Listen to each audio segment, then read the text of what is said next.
அந்த இயற்கையும் அவள் மேல் காதல் கொள்ளும். அவள் நினைவாலே என் காலம் செல்லும்.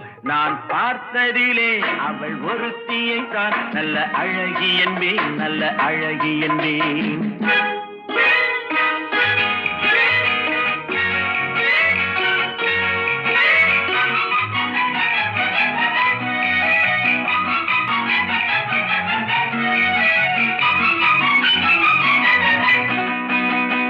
இடையோ இல்லை இருந்தால் முல்லை கொடி போல் மெல்ல வளையும்.